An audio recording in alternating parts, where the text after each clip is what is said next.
Hello, and welcome to The Space Above Us, Episode 1, An Introduction. On October 4th, 1957, the Soviet Union changed the world forever. It was on that day that a small metal sphere named Sputnik was lofted into the heavens atop a modified ballistic missile, becoming the world's first artificial satellite, an artificial moon. What followed was a competition of staggering proportions between superpowers, a contest of technological prowess, industrial capability, bravery, and willpower.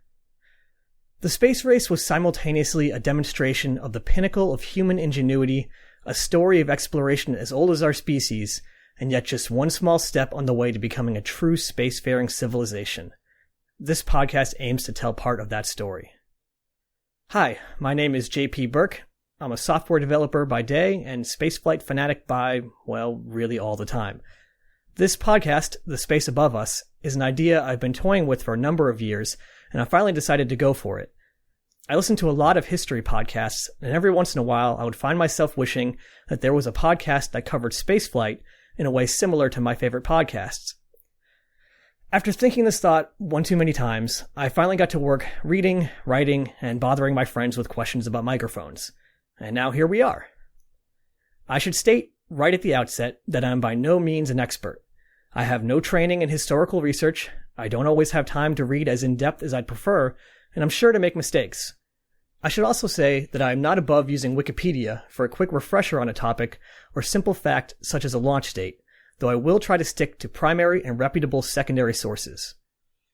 The real goal of this podcast is to share my enthusiasm for spaceflight with the world, but also to serve as a great way for myself to learn more about this subject I so love. I hope you'll learn something with me and pardon any lapses in accuracy we encounter along the way. Fans of the excellent The History of Rome and Revolutions podcasts by Mike Duncan should feel right at home with this podcast.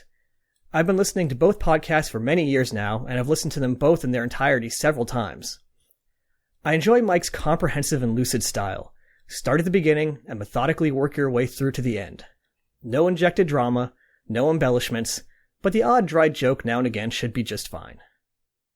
With all that said, let me get into some of the concrete production details for the podcast. The subject matter will specifically be NASA spaceflights with a human crew on board, whereas spaceflight is defined by any flight that passes the Kármán line, 100 kilometers in altitude. I realize that this will exclude a number of fascinating missions, but I had to draw the line somewhere in order to have a reasonable goal. The only exceptions I will make in regards to this rule will be the tragic loss of the crews of Apollo 1 and the Space Shuttle Challenger on the mission STS-51L, which were both lost before crossing the generally recognized 100-kilometer boundary into space. This means I will be covering Project Mercury, Project Gemini, the Apollo program, Skylab, the Apollo-Soyuz test project, and all 135 space shuttle missions. It also means I will be including 2 X-15 flights. I realize this is somewhat unusual, but 2 X-15 flights did exceed 100 kilometers in altitude, so that sounds like a NASA-piloted spaceflight mission to me. Plus, it gives me a great excuse to learn more about NASA's first piloted spaceplane project. This also means I will be excluding all purely robotic missions, all Soviet and Russian flights, all Chinese flights, and any commercial space flights done without NASA crew on board, such as the flights of Spaceship One, or perhaps soon, Boeing and SpaceX flights. I will also be excluding the expedition missions to the International Space Station and the NASA astronaut stints on the Russian space station Mir due to their extreme duration, though I'm sure they will come up in the narrative. This is not to say that these missions are not worth learning more about, far from it, but even with my somewhat limited criteria, I'm already looking at 169 episodes at the time of this recording, so I think I'll have my hands full. For any forward-looking listeners who are optimistic about the future of this podcast, yes, if the current schedule holds, there will be new NASA-piloted space flights by the time I reach the final flight of the space shuttle on STS-135. I haven't made any decisions on if the show would go on at this point, but it's a long way off, so let's take this one step at a time. Other than today, when I'm releasing this introduction and the first 2 episodes, the plan is to release a new episode on every other Thursday. I'm not sure how realistic that schedule will be for me, so I'm committing to it only until the end of the Gemini program when I will reassess. At that point, I may have to slow down a bit, or I may realize it's not as time-consuming as I feared, and I'll be able to release on a weekly basis. But fear not. That includes 6 episodes on Project Mercury, 2 for the X-15, and 10 for Project Gemini, for a total of 38 weeks of podcasts, plus any supplementals I come up with. Supplementals? That's right. In addition to the main episodes covering each space mission, I also plan on releasing a number of supplementals, which will allow me to get into more detail about specific subtopics such as spacecraft components, notable events outside of missions, or background for an entire program. The supplementals may also serve as a convenient way to answer listener questions without derailing the main narrative. To get really specific on the production details, because who doesn't love overly intricate production strategies, the plan is to release the supplementals on the main podcast feed, but with alternate episode numbering in the titles.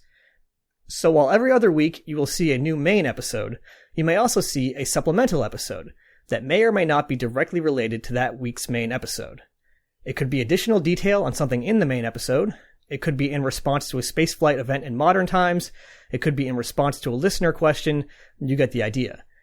You can think of the supplementals as running along a parallel track to the main mission episodes. They're really just there to give me a little flexibility. Lastly, this podcast is intended for listeners of all ages and all knowledge levels of spaceflight. I'm sure at one point I will take some fact for granted and leave some listeners confused, but I will try hard to strike a balance between teaching the basics while maintaining an engaging narrative for hardcore space fans. If I ever breeze past a topic that you were unclear on, I'm sure you weren't alone, so please contact me, I'll give my contact info in just a second, and ask me to clarify. I suppose that's all that needs to be said. I want to sincerely thank you for taking the time to listen to the podcast, and I hope you enjoy it. If you have any questions, comments, feedback in general, or just want to say hi and let me know that you're listening, please email me at jp@thespaceabove.us, or contact me via Twitter under the username @spaceaboveus. I left the out of the Twitter name to save a few characters. There's also a Facebook page, facebook.com/thespaceaboveus, but I don't really know how Facebook works, so no promises there. Lastly, additional information will be available at the show's website, thespaceabove.us. Before we get to the end of the introduction, I have a little interjection. From the future. I always vowed to never be one of these guys who goes back and re-records the first episode of his podcast, so the rest of this audio is completely intact. But I needed to add just a little bit to the middle here. The episode you're listening to now was released in May of 2016, and I'm now recording this little section in September of 2022. Needless to say, a lot has changed in the world over the last 6.5 years, but the Space Above Us is still going strong. But even if the show ended tomorrow, there would still be plenty for you to enjoy. If you're just starting, you can look forward to Project Mercury, the X-15, Project Gemini, the Apollo program, Skylab, the Apollo-Soyuz test project, and 83 flights of the space shuttle and counting. All spread across around 75 hours of audio, and including 3 astronaut interviews, a surprise appendectomy, and a 100th episode question and answer special. Okay, so why jump the gun and tell you about all this right as you're getting started? I just wanted to take the opportunity to make a few minor corrections and draw your attention to a couple of things early on. First, in the previous section, I mentioned some contact information, including a Facebook page. Well, I pretty quickly abandoned the Facebook page and Facebook in general, so don't bother trying to seek me out there. The best options are still email, jp@thespaceabove.us, or Twitter, @spaceaboveus. In fact, since I try to avoid including programming notes or references to current events in the show itself, the Twitter feed is the best way to stay up to date. At least for now. Second, a note on terminology. The correct term for spaceflight with a human crew is crewed spaceflight. That is CREWED. Unfortunately, for the first 40 or so missions we cover, the crews were entirely men. For this reason, you'll often hear me slip into the more dated term manned spaceflight, at least until we get to the shuttle era. Old habits die hard. Third, the show has remained, and will always remain, free and ad-free. But after a few years of people asking how to help support the show, I finally did something about it. You are more than welcome to enjoy every second of the show without paying me a dime, 100% guilt-free. I'm just delighted that you're listening. But if you would like to contribute, there is now donation information on the show's website, thespaceabove.us. For a one-time donation, you can just PayPal me at jp@thespaceabove.us, but there's also a Patreon for ongoing support. The Patreon does come with some bonus content, but I have made sure to only stick to stuff that would not normally be on the main feed. That is, I'm doing my best to not withhold content that rightfully should be free and then putting it behind a paywall. That said, the bonuses are pretty fun. Depending on the donation tier, there's access to a Discord chat room, commentary tracks for various space movies, and monthly voice chats with me, along with some other odds and ends. You can find that at patreon.com/thespaceaboveus. Fourth, I wanted to note that the show is available just about everywhere podcasts are available. This includes Apple Podcasts, Google Podcasts, Spotify, Stitcher, Amazon, YouTube, and probably others I'm forgetting. But I would encourage you to use a dedicated podcast app and use the RSS feed available on the show's website, thespaceabove.us. Other services, I'm looking at you, Spotify, have been known to insert advertisements into the show, which I have no control over and receive no benefit from. If you want to get the show straight from the source, the RSS feed is the way to go. Fifth, I specifically said that I would not be covering the long-duration NASA stints on Mir. Well, I totally am covering the long-duration NASA stints on Mir, and they're crazy. On the last one I covered, Jerry Linenger was on Mir when a big fire broke out, so yeah, you have that to look forward to. Sixth, while it is true that I still do check Wikipedia to remind myself of a launch date or who was on what flight, I made it sound like I'm setting the bar pretty low for sources. But rest assured that the sources I actually ended up using are nothing to worry about. Official press kits and mission reports, contemporaneous news reports, oral histories, reputable space histories, and even stuff like crew operations manuals are the norm. If I can't find a solid source for a bit of information, I'll be sure to let you know. So I fully stand by anything you hear on the show.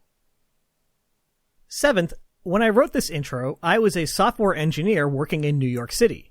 Well, just by coincidence, a few months later, I started working at the NASA Goddard Space Flight Center in Greenbelt, Maryland.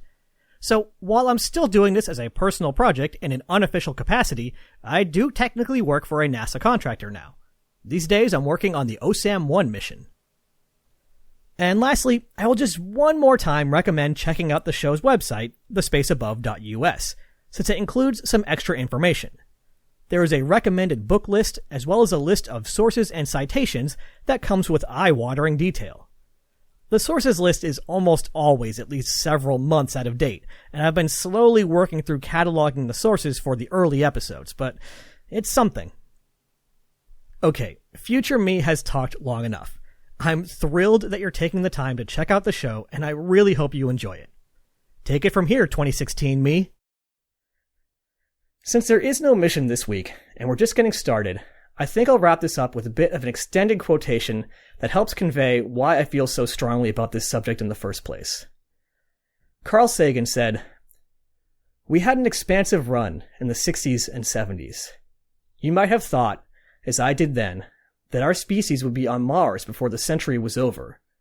But instead, we've pulled inward. Robots aside, we've backed off from the planets and the stars.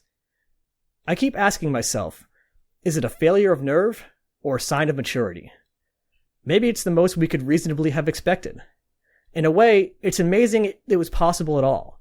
We sent a dozen humans on week-long excursions to the moon, missions that returned a wealth of data, but nothing of short-term, everyday, bread-on-the-table practical value, or at least not much. They lifted the human spirit, though. They enlightened us about our place in the universe.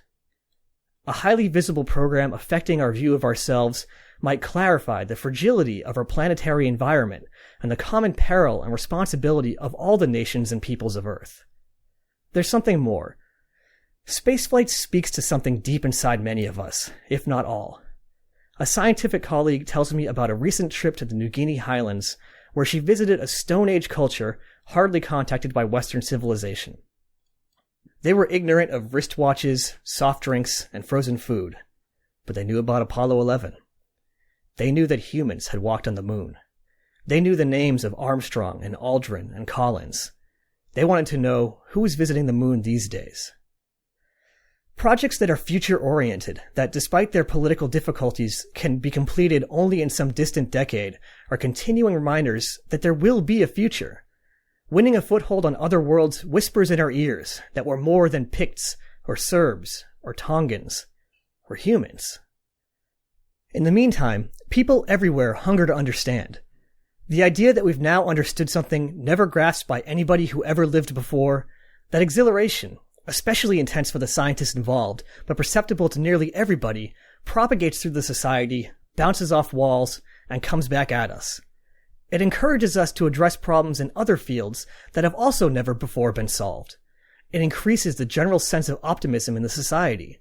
It gives currency to critical thinking of the sort urgently needed if we are to solve hitherto intractable social issues.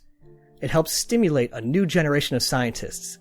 The more science in the media, especially if methods are described as well as conclusions and implications, the healthier I believe the society is. There's plenty of housework to be done here on Earth, and our commitment to it must be steadfast. But we're the kind of species that needs a frontier for fundamental biological reasons. Every time humanity stretches itself, it receives a jolt of productive vitality that can carry it for centuries. Yuri Romanenko, on returning to Earth after what was then the longest spaceflight in history, said, "The cosmos is a magnet. Once you've been there, all you can think of is how to get back." Thanks, Carl. Ad Astra. Catch you on the next pass.